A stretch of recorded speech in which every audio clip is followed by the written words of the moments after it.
চিন্তা করো না, আমি তোমার কিচ্ছু হতে দিব না।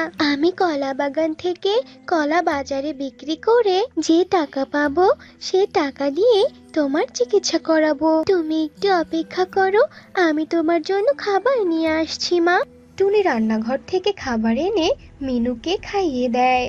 মা, অনেক তো বেলা হয়ে গিয়েছে, আমি পাকা কলা তুলতে বাগানে যাচ্ছি। কলা বাগান থেকে কলা নিয়ে বাজারে নিয়ে যাব জানো। তুমি কিন্তু একদম চিন্তা করবে না, কেমন?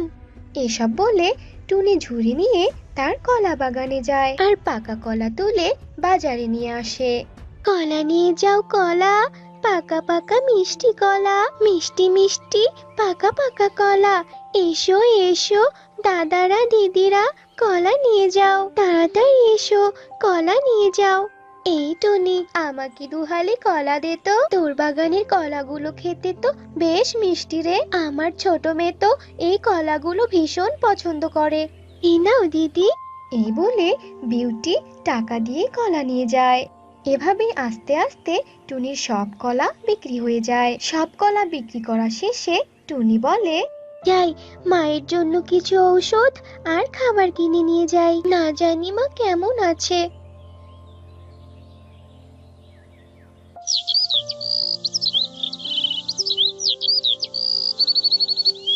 টুনি ঔষধ আর খাবার নিয়ে বাড়িতে চলে আসে।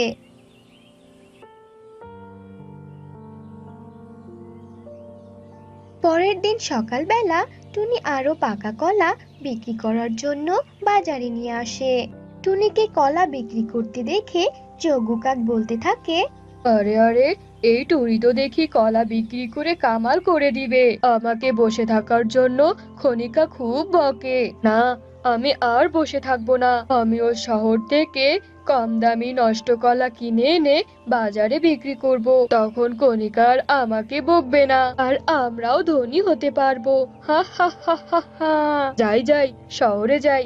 এই বলে যোগু কাক শহরের দিকে উঠতে থাকে।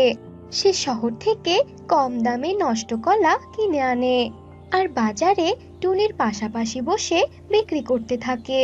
কলা নাও কলা, পাকা পাকা কলা, প্রতি হালি কলা মাত্র 50 টাকা। এসো এসো সবাই। আরে আরে যজ্ঞ, তুই কি পাগল হয়ে গেছিস নাকি? বনে পচা কলা বিক্রি করতে এসছিস? এই বনের কেউই এত দামে তোর পচা কলা কিনবে না। ছি ছি, কলার গায়ে মাছি পড়েছে। যা যা, বেকার কষ্ট না করে কলা নিয়ে বাড়িতে যা। ঠিক বলেছ বিউটি দিদি। এই যজ্ঞ, যা, আমরা তোর কলা কেউই কিনবো না। চলো দিদি, আমরা টুনির দোকানের মিষ্টি কলা কিনবো। দেরি করলে ওর দোকানের মিষ্টি কলাও শেষ হয়ে যাবে।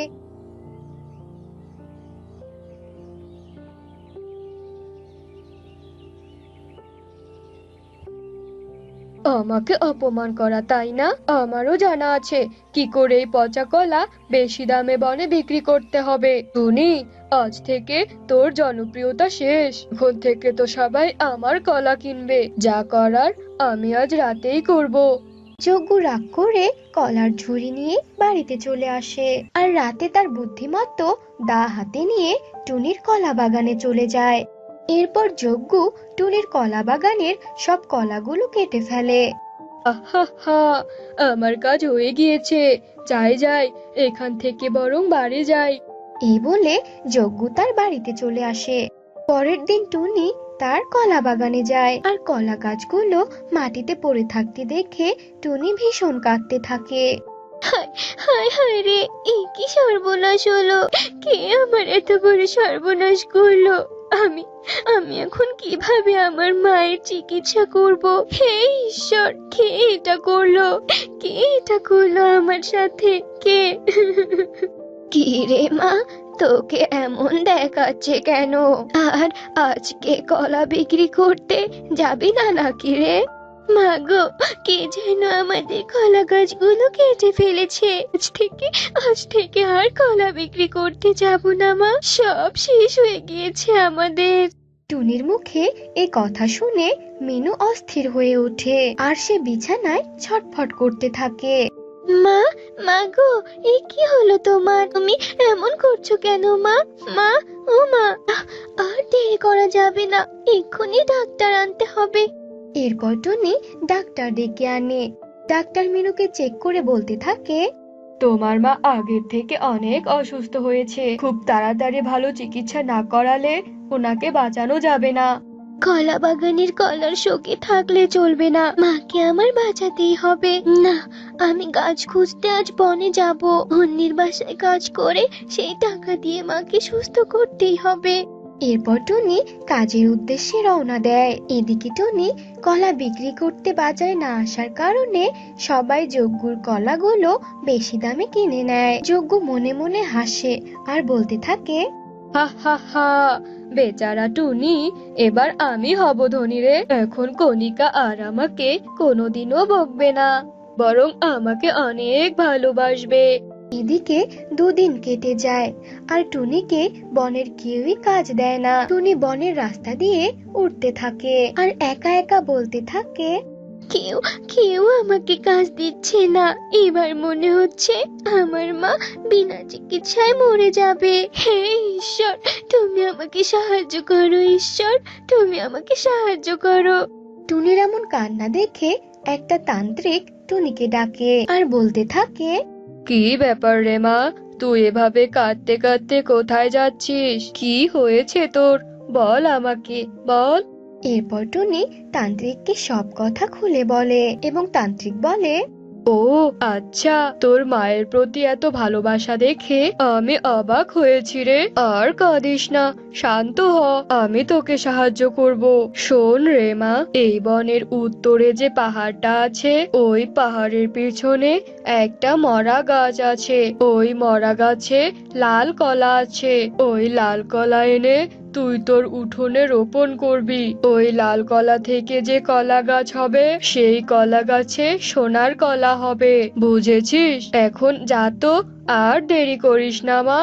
টুনি তান্ত্রিকের কথা মতো পাহাড়ের পিছনে যায় আর মরা কলা গাছ থেকে লাল কলা নিয়ে আসে আর সেটা সে উঠোনে রোপণ করে।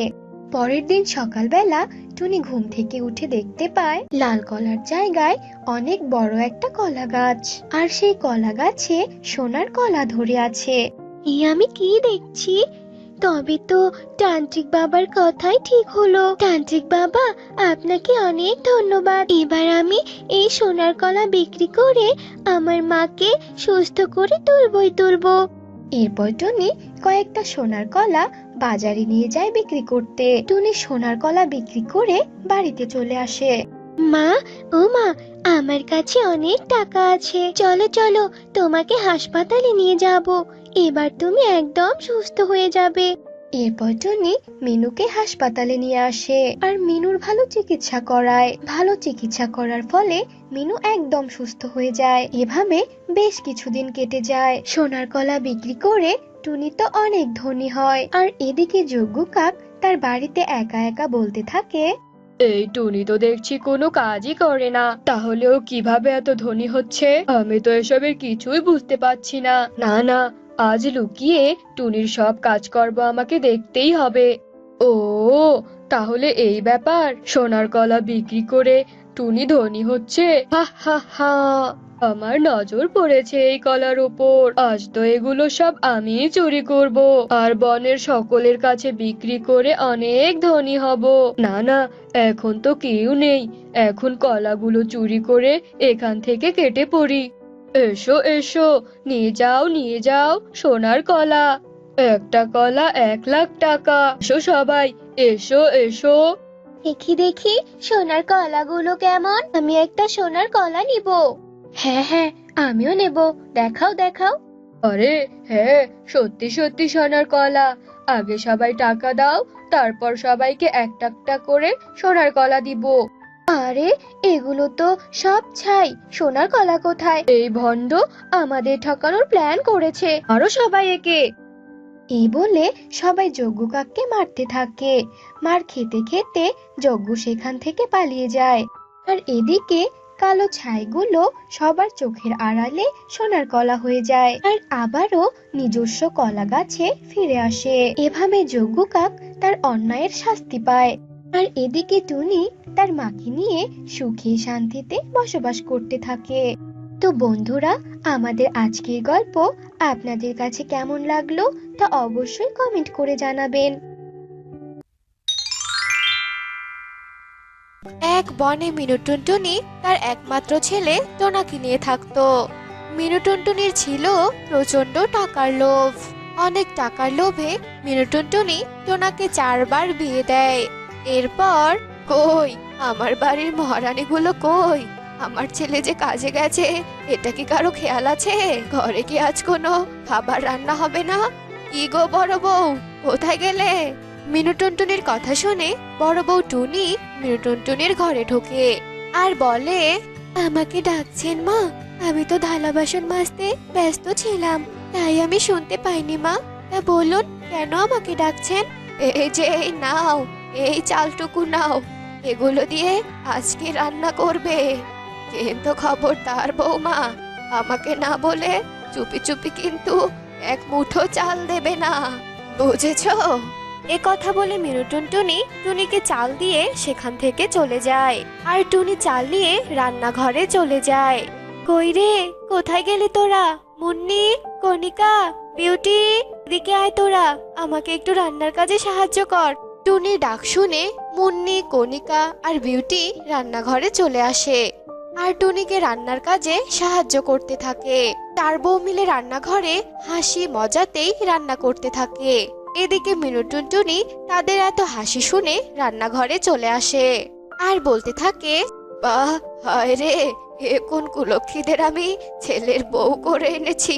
এতটুকু রান্নার জন্য একসাথে 4 জনকে বলে রান্না করতে হয়। বাড়ির বাকি কাজগুলো কে করবে শুনি? আমি কি আমার ছেলেকে আবার বিয়ে দেব নাকি? হ্যাঁ ছোট বৌমা, তুমি আমার ঘরে এসো, আমার প্রচন্ড পা ব্যথা করছে, আমার পা টিপে দেবে। মিনু টুনটুনির এমন কথা শুনে মুন্নি আর কণিকা মুখ গোমরা করে অন্য কাজ করতে চলে যায়। আর ছোট বউ সুখী পায়রা মিনু টুনটুনির পা টিপে দেওয়ার জন্য তার ঘরে যায়। এর কিছুক্ষণ পর টুনির রান্না শেষ হলে টুনি মিনু টুনটুনি আর টোনাকে খেতে দেয়। তাদের খাওয়া শেষ হলে মুন্নি, কণিকা আর বিউটি টুনির কাছে আসে আর বলতে থাকে, দিদি, ও দিদি, আমাদেরও এবার খেতে দাও। সারাদিন হাড় খাটুনি কাজ করে খিদের জ্বালা আর সহ্য করতে পারছি না দিদি। খাবার নেই রে বোন, আমাকে মা যতটুকু চাল বের করে দেয় তাতে তো ওদের 2 মা ছেলেরই খাবার হয়, আর আমাদের খাবারই থাকে না রে। আমি কোথায় থেকে এখন তোদের খাবার খেতে দেব বলতো? টুনির কথা শুনে ছোট বউ বিউটি পায়রা অনেক রেগে ওঠে আর বলতে থাকে, কেন খাবার নেই দিদি? বাবা তো বিয়ের সময় অনেক যৌতুক দিয়েছিল। বাবা ভেবেছিল আমি রানীর মতন থাকবো, আর এখন তো আমার কপালে কোনো খাবারই জুটছে না। সারাদিন কত কাজ করি এই বাড়িতে, ঠিক মতো খেতেও পর্যন্ত পাই না। সব বৌমারা মিলে যখন এসব কথা বলা বলি করছিল তখন মিনু টুনটুনি সেখানে আসে আর বলে, কি হয়েছেটা কি? হ্যাঁ, সারাদিন তোমাদের এত গল্প কিসের? তোমরা কি একটু চুপচাপ কাজ করতে পারো না? সারাদিন 4 জনে একসাথে বসে খালি কুটনামি করা, তাই না? মিনু টুনটুনির কথা শুনে টুনির ধৈর্যের বাঁধ ভেঙে যায় আর টুনি মিনু টুনটুনিকে বলে, মা দেখুন, আমরা সারাদিন বাড়িতে কত কাজ করি, আমাদের দুদণ্ড বসার সময়ও দেন না। এই সংসারে থেকে আমরা দুবেলা ঠিকমতো দুমুঠো খাবারও খেতে পারি না। আমি আর এভাবে এই সংসারে কিছুতেই পড়ে থাকতে পারবো না মা। সংসারের লাঠি ঝাঁটা খাওয়ার থেকে বাইরে গিয়ে কাজ করা অনেক ভালো। আমি চলে যাব এখান থেকে। টুনির আমার কথা শুনে বাকি 2 বউ বলে, দিদি, তুমি যদি এই সংসারে না থাকো তাহলে আমরাও থাকবো না। মা, আপনি আপনার ছেলেকে নিয়ে সংসার করুন। চলো দিদি, এক্ষুনি আমরা সবাই চলে যাই। এইখানে আমরা আর দাসীর মতন পড়ে থাকতে পারবো না। এই কথা বলে 4 বউ মিলে বাড়ি থেকে বেরিয়ে যায় আর বনের মধ্যে হাঁটতে থাকে। হাঁটতে হাঁটতে রাত হয়ে যায়। তা দেখে বড় বউ টুনি বলে, রাগ করে তো বাড়ি থেকে বেরিয়ে এলাম, এখন আমরা কোথায় যাব? আমাদের তো যাওয়ার আর কোনো জায়গাও নেই, আর এদিকে তো অনেক রাতও হয়ে গেছে রে। টুনি একথা বলার পরই তারা আবার হাঁটতে থাকে। হাঁটতে হাঁটতে বনের গভীরে চলে যায় আর এক বড় দানব পাখির সামনে পড়ে তারা। দানব পাখি তাদের দেখে বলে, হা হা হা, এই রাতের অন্ধকারে শিখার তো নিজের পায়ে হেঁটে আমার কাছে এসেছে। আজ তোদের মাংস দিয়ে রাতে ভোজ করব। হা হা হা হা হা। দানব ঈগলের মুখে এসব কথা শুনে চার বউ ছুটে পালাতে থাকে, আর দানব ঈগলও তাদের পিছু পিছু ছুটতে থাকে। চার বউ ছুটতে ছুটতে একটি বড় আম গাছের নিচে এসে হাঁপাতে থাকে, আর তাদের হাঁপাতে দেখে আম গাছ বলে, কে তোমরা, আর এত রাতে তোমরা এখানে এসেছো কেন? তোমাদের কি কোনো সাহায্যের দরকার আছে? তবে তোমরা আমাকে বলতে পারো, আমি অবশ্যই তোমাদের সাহায্য করব। আম গাছের কথা শুনে চার বউ ভীষণ ভয় পেয়ে যায়, আর ভয়ে ভয়ে তাদের সব সমস্যার কথা বলে। তা শুনে আম গাছ বলে, ভয় পেও না তোমরা, আমার গাছের কাছে একটা কোঠর আছে, তোমরা সেখানে লুকিয়ে পড়ো, আর তোমাদের কেউ খুঁজে পাবে না। আম গাছের কথা শুনে চার বউ মিলে আম গাছের কোঠরে ঢুকে পড়ে, আর দানব ঈগল তাদের ধরতে না পেরে চলে যায়। এরপর পরের দিন সকাল হতেই চার বউ গাছের কোঠর থেকে বেরিয়ে আসে, আর আম গাছ তাদের বলে, তোমরা অনেক দুঃখী, তোমাদের তো কোথাও যাওয়ার জায়গা নেই, তাই তোমরা আমার গাছের নিচে ঘুরতে থাকো, সেখানে তোমরা 2 হাঁড়ি স্বর্ণ পাবে, আর সেই স্বর্ণগুলো তোমরা নিয়ে নাও, তোমাদের অনেক কাজে আসবে। আম গাছের কথা শুনে চার বউ মিলে গাছের নিচে ঘুরতে থাকে, আর তারা সত্যি সত্যি 2টি স্বর্ণের হাঁড়ি পায়, আর তা নিয়ে ওরা চারজন গাছকে ধন্যবাদ জানিয়ে সেখান থেকে চলে যায়। তারপর বনের গভীরে গিয়ে একটা রাজপ্রাসাদ বানায়, আর তারা চারজন সুখে শান্তিতে সেখানে বসবাস করতে শুরু করে। এভাবেই দিন কেটে যায়। এরপর বনের মধ্যে ভীষণ খরা দেখা দেয়। খরার কারণে বনের চারদিকে অনেক অভাব পড়ে যায়। তখন টুনি সবাইকে বলে, আমি ঠিক করেছি আমি আমাদের প্রাসাদের সামনে একটা পুকুর কাটবো, তাহলে বনের সবার আর কারোরই জলের অভাব থাকবে না, বনের সবার অভাব দূর হয়ে যাবে। বিউটি, তুই বনের কাউকে বলে আয় যে আমরা আমাদের টাকা খরচ করে একটা পুকুর দিচ্ছি, আর এর জন্য আমাদের অনেক লোকের দরকার হবে, আর যার যার কাজ করার ইচ্ছে আছে তাদেরকে যেন সঙ্গে করে নিয়ে আসে। টুনির কথা শুনে বিউটি বনের এক পাখিকে সেই সংবাদ দিয়ে আসে। পরের দিন ওই পাখি বনের অনেক পাখিকে নিয়ে আসে পুকুর খনন করার জন্য, এবং তারা সবাই মিলে পুকুর খনন করতে থাকে। এদিকে বিউটি পায়রা দেখে, কি এটা টোনা আর এটা আমার শাশুড়ি মা না, এনারা এখানে এসেছে কেন? এখন এই টুনি দিদিকে সবটা বলে দিতে হচ্ছে তো, এরা হঠাৎ এখানে কেন? এরপর বিউটি পায়রা টুনিকে গিয়ে সবটা বলে। সব শুনে টুনি বিউটি পায়রাকে বলে, ঠিক আছে বিউটি, কাজ শেষে তুই তোকে আড়াল করে ওদেরকে রাজপ্রাসাদে ডেকে পাঠাবি। টুনির কথা শুনে বিউটি পায়রা ওর মুখ বেঁধে টোনা আর মিনুটুনটুনির কাছে যায়, আর ওদের রাজপ্রাসাদের ভেতরে নিয়ে আসে, আর তাদেরকে রাজপ্রাসাদের ভিতরে নিয়ে বিউটি পায়রা তাদেরকে খেতে দেয়। খাবার দেওয়া দেখে টোনা তার মাকে বলে, আচ্ছা মা, ওদের সবাইকে খেতে না দিয়ে আমাদেরকে কেন খাওয়াচ্ছে মা? নিশ্চয় এদের কোনো মতলব আছে। আমি শুনেছি এদের পুকুর খনন করতে যদি 2টো পাখির মাথা কেটে দেওয়া হয় তাহলে নাকি জল তাড়াতাড়ি উঠবে। এরা বুঝি আমাদের মাথা কেটে ফেলবে মা, আমার ভীষণ ভয় করছে। টোনার কথা শুনে মিনুটুনটুনি ভীষণ কাঁদতে থাকে। টোনা বাবা রে, এসব যে আমার পাপের ফল রে বাবা।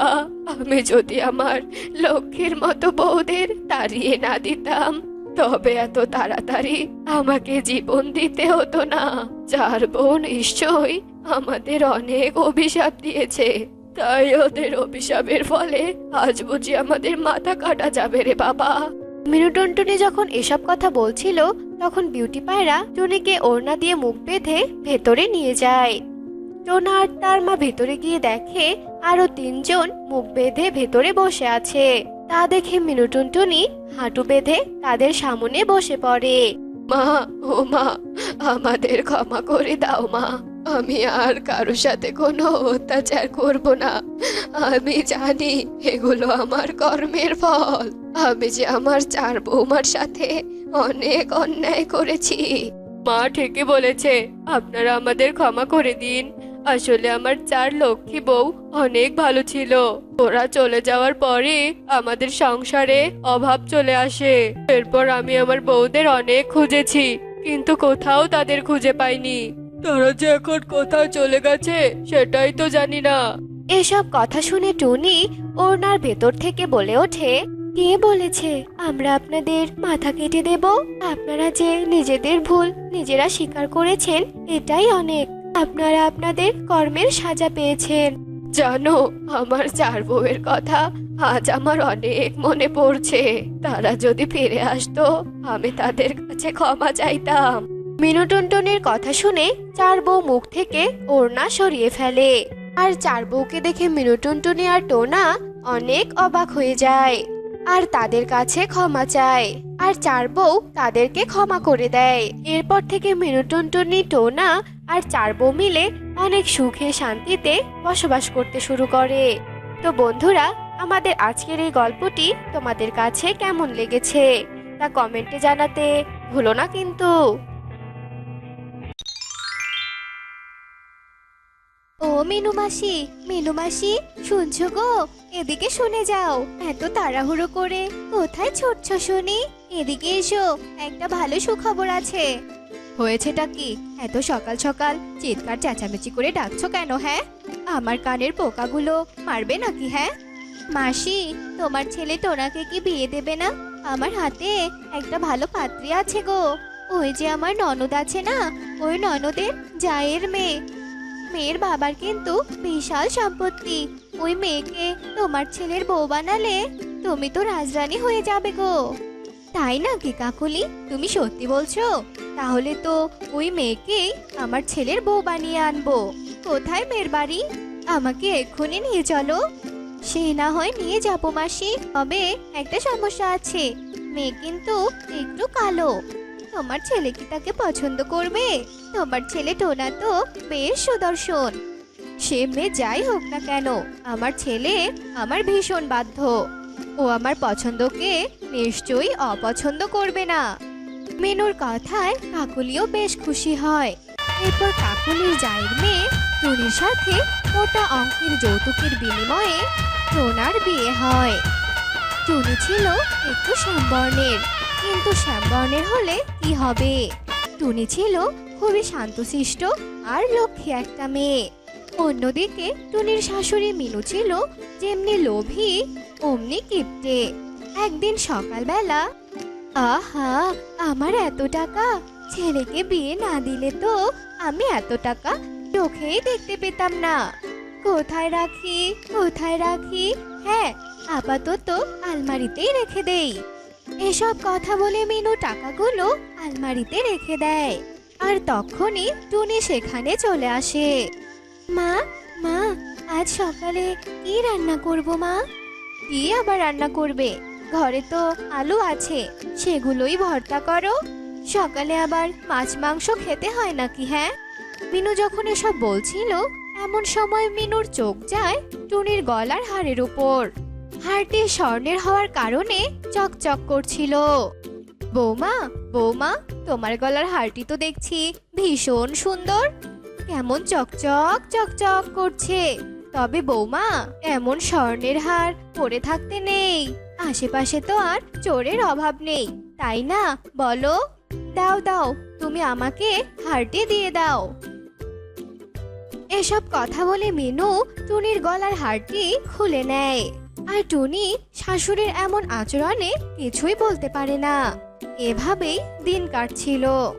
একদিন, বৌমা, এই যে বৌমা, আমাদের কলা বাগানে চলো তো। কলা বাগানের ভালো করে পরিচর্যা করতে হবে। কলা ধরার তো সময় হয়ে এসেছে। ঠিক আছে মা, আসছি। এরপর টুনি আর মিনু মিলে কলা বাগানে যায় আর কলা গাছের যত্ন নিতে থাকে। টুনি আর মিনু রোজ কলা বাগানে যেত আর কলা গাছগুলোর যত্ন নিত। এভাবেই দিন কাটছিল। দেখতে দেখতে মিনুর সবগুলো কলা গাছে কলা ধরে। এই দেখে টুনি আর মিনু ভীষণ খুশি হয়ে যায়। দেখেছেন মা, দেখেছেন কত সুন্দর কলা ধরেছে? আমার তো ভীষণ খুশি লাগছে।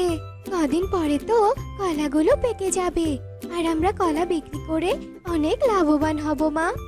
এভাবেই খুশি মনে মিনু আর টুনি বাড়িতে চলে যায়। এভাবে আরো কয়েকদিন কেটে যায়। একদিন টুনি ঘুম থেকে উঠে দেখে মিনু টুনটুনি সবগুলো কলা কেটে এনেছে। এই দেখে টুনি ভীষণ অবাক হয়।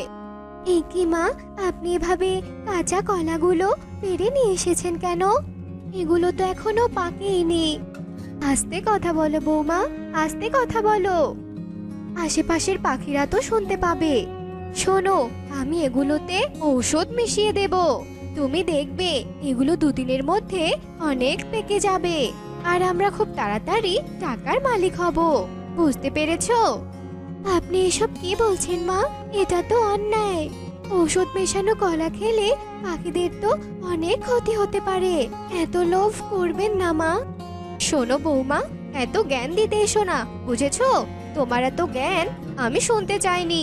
চুপচাপ ঘরে চলে যাও।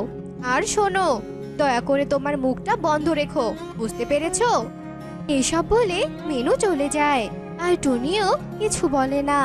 এরপর মিনু কলাগুলোতে অনেক বেশি ফরমালিন দেয়। আর দুদিন পর মিনু যখন কলাগুলো বিক্রি করার জন্য নেয় তখন সে দেখে সবগুলো কলা পচে গেছে। হায় হায় রে, এ কি সর্বনাশ হলো! আমার সবগুলো কলা তো পচে গেছে।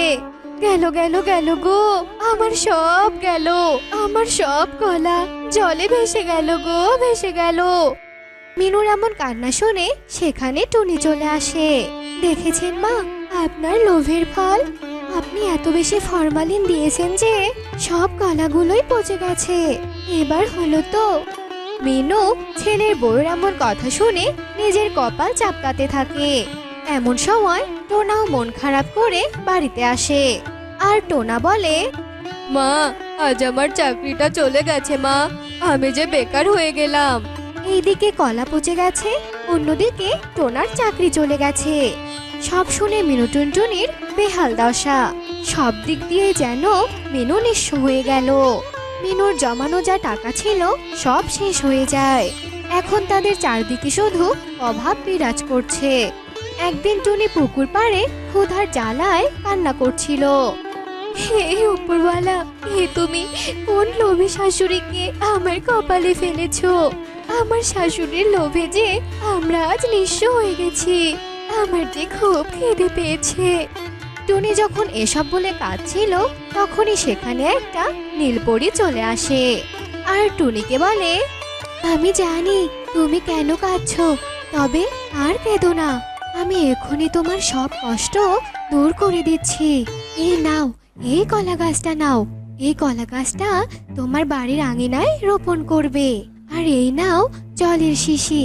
এখান থেকে রোজ রাতে 1 ফোঁটা করে জল তুমি এই কলা গাছের গোড়ায় দেবে। আর দিলেই দেখবে একটি করে সোনার কলা পাবে। তবে শোনো, ভুলেও কখনো লোভ করবে না কিন্তু। টুনি খুশি মনে কলা গাছটি বাড়িতে নিয়ে যায় আর টোনা ও মিনুকে সব কথা খুলে বলে। সব শুনে তারাও অনেক খুশি হয়। এরপর থেকে টুনি রোজ রাতে শিশি থেকে 1 ফোঁটা জল কলা গাছের গোড়ায় দেয় আর সঙ্গে সঙ্গে গাছে একটা করে সোনার কলা ধরতো। এভাবে তারা ধীরে ধীরে ধনী হতে থাকে।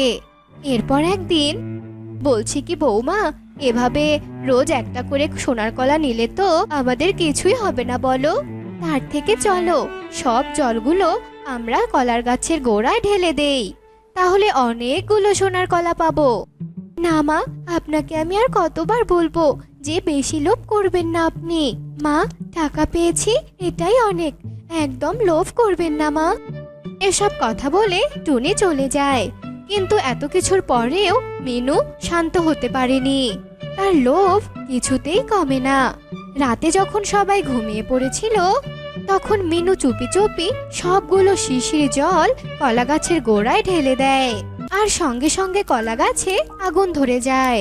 সেই আগুন তাদের ঘরেও লেগে যায়। টোনা আর টুনি তাদের প্রাণ নিয়ে বাইরে বেরিয়ে আসে আর তাদের সবকিছু পুড়ে ছাই হয়ে যায়। আপনি এবার সবটা বুঝতে পেরেছেন মা? আপনি আবার লোভ করেছেন।